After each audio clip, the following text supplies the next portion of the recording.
Hi, it's Mr. G here today, and today we're going over 4.1 demand and supply at work in the labor market. So, in last chapter, we learned all about supply and demand. Now we're going to be applying in this chapter how can you use demand and supply. So, demand and supply is a model. It's not about just memorizing, it's actually a model that you can use to analyze different economic situations. And so that's what we're going to be doing is we're going to be applying the whole demand and supply model specifically to the labor market. And so let's see how that looks.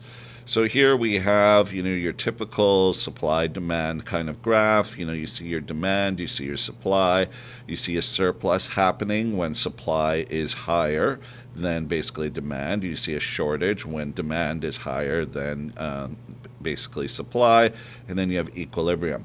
But you have some differences. If you notice on the y-axis, first of all, it says salary. So when we're dealing with a labor market where it's not a price, but there is a certain amount that people are paid. So that kind of is a cost. So we put salary on the y-axis. X-axis is always quantity, and it's the quantity of jobs or workers that there are in a specific field. Okay?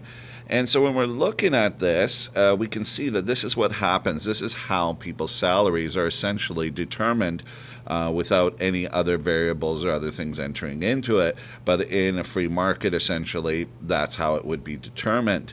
And so if we look at it, a few things to keep in mind are the supply line. What is supply? Well, supply in this case is actually the workers. They are supplying the work. So everybody who is available for employment essentially in a field is the supply. So if we take, for example, teachers, this could be a supply and demand for teachers. Well, the supply graph is showing basically the amount of people who are willing to work given any salary. So if you think about it, the higher the salary, the more people who are willing to work, which makes sense because they're going to look at the opportunity cost. With low salary, it's like, well, no, I'm not going to be a teacher because I can earn more in another profession. But at a much higher salary, everyone's going to be like, well, no, I'm going to be a teacher because I can earn more as a teacher than I could in other professions. And so, of course, that increases supply, the higher the salary. So that makes sense. The other way is demand. So the demand has to do with the number of jobs. So if you consider people hiring, in this case teachers, it's like, well, the higher the salary, I'm sorry, we can't hire as many people. It's too expensive. So the demand is going to be lower the higher the salary. And then, of course, the cheaper the salary, it's like, yeah, we can hire more people. That'll be better for us. We'll be more productive. We can make more money, or etc.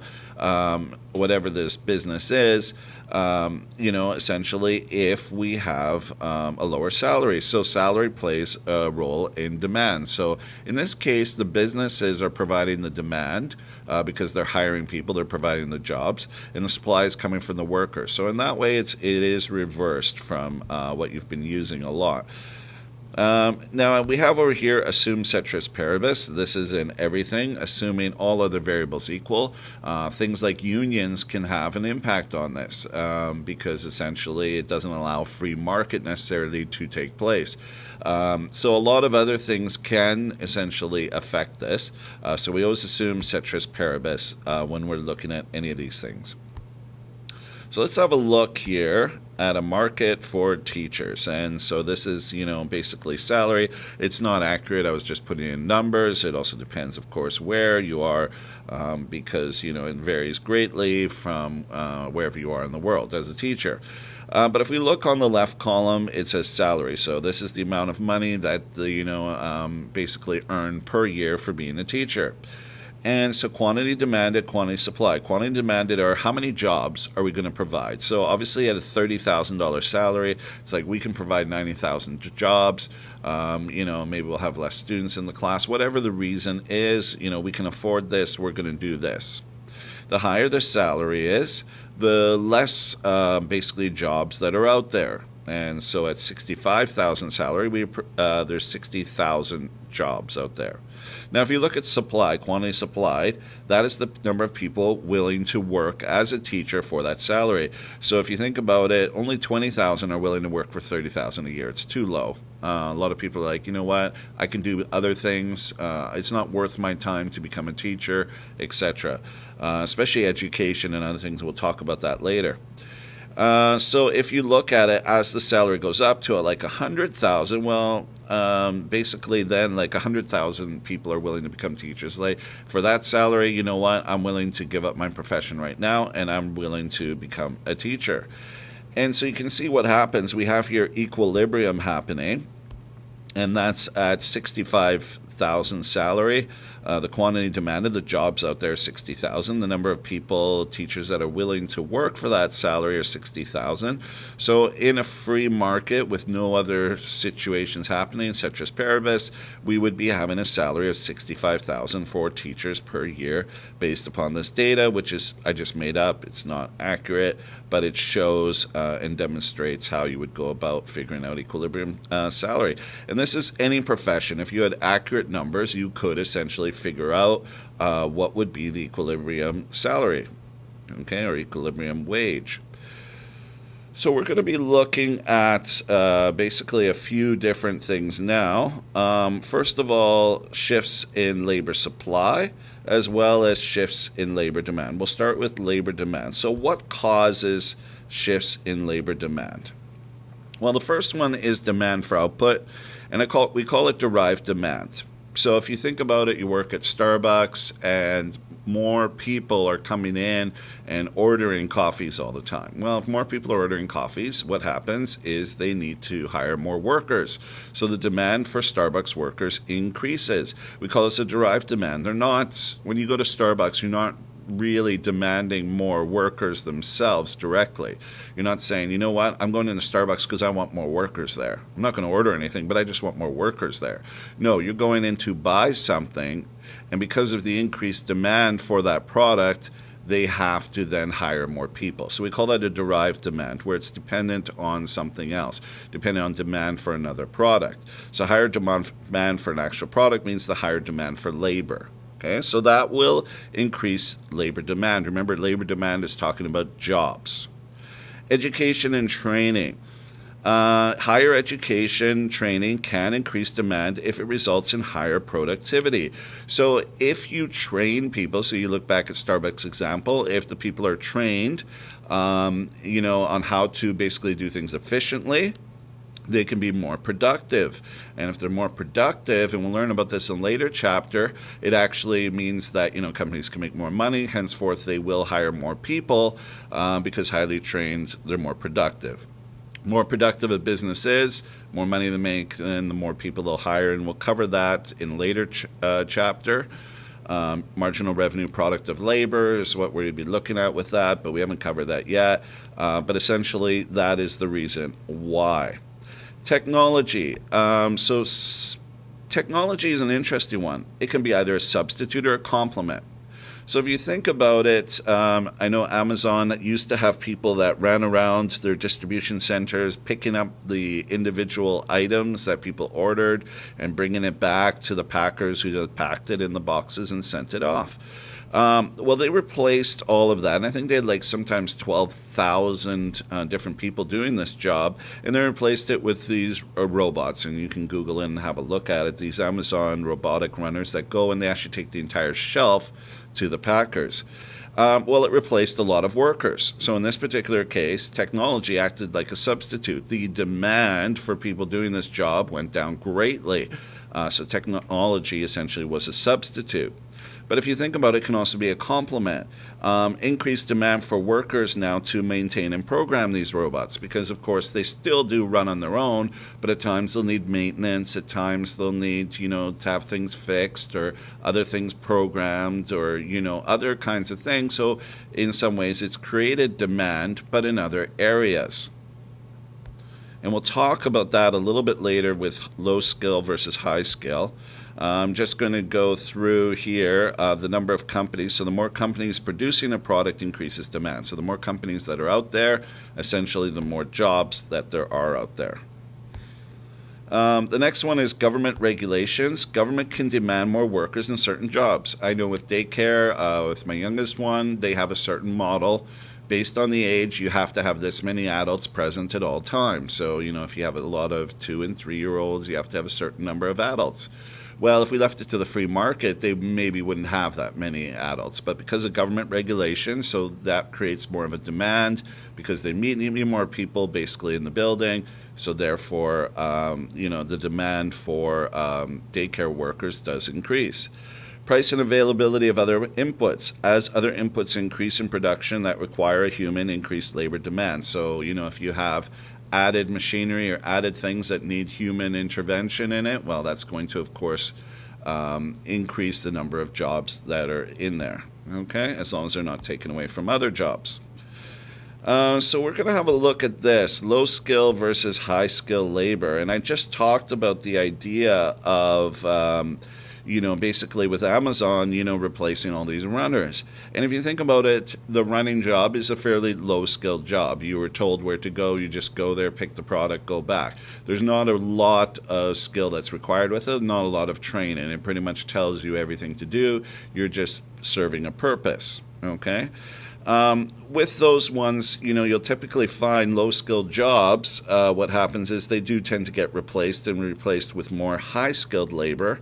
We're moving into a society where more high-skilled labor, specialized labor is required, and you can't just get away with low skill. So demand will decrease and wages will as well. So what does this mean? Well, because there's a lot of low skill, people that are able to do it, really demand is always going to decrease and wages will as well. So for low skill labor, you're always pretty much looking at getting a very low wage, and it will always decrease depending on what's going on. And as more and more different technologies come in, take low skilled jobs, you're going to find wages decreasing.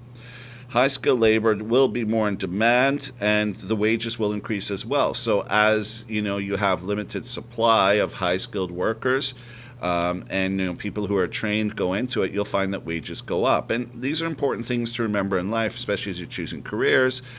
You want to choose fields where you're getting skills and other things for stuff that is in demand, for jobs that are in demand, okay?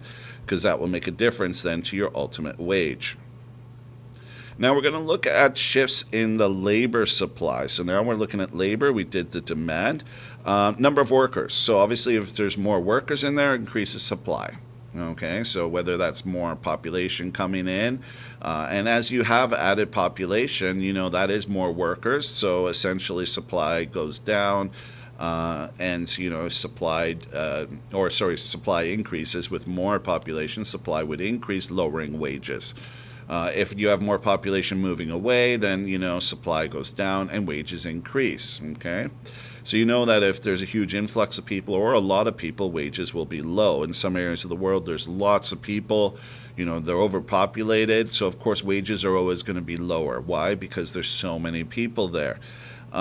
Required education. The more required education, the lower the supply. Well, if you think about doctors, they have to go through like 10 years worth of education, training, etc. That's a lot. And so, you have to get into these schools, you have to pass a lot of hard exams, etc. So, of course, supply is going to be a lot lower. Okay, if for something that doesn't require a lot of education, well, then, the supply is essentially going to be fairly high. Government policies may require certain education or training or may subsidize education. Parts of the world, education is fully subsidized, and there you will find basically more education happening. So possibly more people are trained in there, so that can affect supply. It may require certain education or training. So if a government says, and I know for teachers, and it differs in different areas of the world, but in Canada, specifically BC, there's, you have to go through almost 5 to 6 years worth of post-secondary to become a teacher. So, of course, higher level has an impact then on supply. Okay, and so different areas of the world, that's not the case. You can take, I don't know what it is, a year or whatever it is. So your supply is going to be greater. And of course, your wages would be expected to be less in those areas versus areas where you have many years of education that's required. Different policies like child care benefits or unemployment insurance can have an impact as well. on basically supply. More people, maybe who are home with children, might consider, oh, if there's childcare benefits or other things, I'm going to go back into the workforce. So if they offer free childcare, yeah, I'm going to go back in the workforce. And so that's a way of actually increasing the supply overall, is getting some people back to work. And often government will do policies to make that happen. So those are the reasons for shift in labor supply and shift in labor demand. Okay. When we're looking at this price floor in the labor market, living wage, minimum wage, we'll actually look at that here. So if we look at minimum wage and living wage, so a lot of times, and we've talked about this, is when we put in a minimum wage, what does it create? It creates basically a shortage because demand goes down. However, in this particular case, the minimum wage is below the equilibrium, and it's a price floor, which means you can't go below it. Well, the market doesn't want to go below it because the equilibrium is above the minimum wage point. So even if you put in a minimum wage, it may not necessarily have a huge impact on the economy because a lot of people are paid above minimum wage. And so if your market is in that, it wouldn't have any effect. It'd be a non-binding as long as equilibrium wage is above the price floor minimum wage.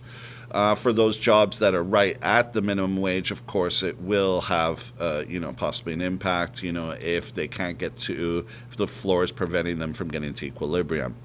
And in those cases, then you would have basically, surplus of workers and unemployment that happens. So a living wage can make life more affordable, but can cause unemployment. So it's something to think about. A lot of people are like, okay, we want to make things better for the really poor people in here. They can't survive off the wage they're earning. So they put in a minimum wage or a living wage. They say, no, we have to do $17 an hour. That's the minimum what people need to earn in order to survive. Okay, that sounds good, but typically what will be the case, because it's typically low-skilled labor, so it's not paid well. And so if that's the case, then what happens? Well, essentially, some people are going to be unemployed. So they're not going to be better off. Before they were earning some money. Now they're completely unemployed because there's going to be a surplus of workers. Those people who got the pay increase and are still working, yes, they will be better off. And so these are all decisions that have to be made. There's trade-offs. There's opportunity cost to all of these decisions. And so that's something always to realize, and with governments too, that it sounds good raising minimum wage, but there is a cost involved, and the cost will often be unemployment then, and so people will have to go on assistance or other things like that. All right, so that is it for 4.1. The next section, we're going through the financial market and supply and demand. So this whole chapter is about analyzing different models. All right, that's it for now. All right, bye.